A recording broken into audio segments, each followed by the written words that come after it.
This pandemic has finally torn back the curtain on the idea that so many of the folks in charge know what they're doing.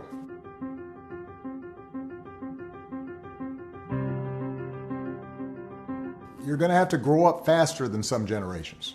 This pandemic has shaken up the status quo and laid bare a lot of our country's deep-seated problems, from massive economic inequality to ongoing racial disparities to a lack of basic health care for people who need it.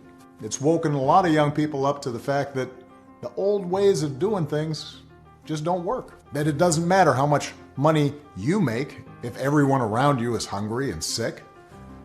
And that our society and our democracy only work when we think not just about ourselves, but about each other.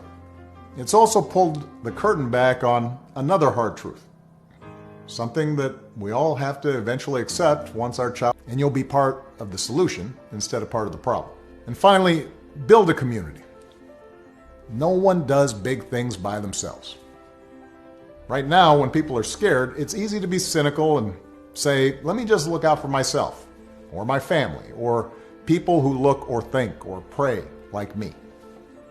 But if we're going to get through these difficult times, if we're going to create a world where everybody has opportunity to find a job and afford college, if we're going to save the environment and defeat future pandemics, then we're going to have to do it together. So be alive to one another's struggles.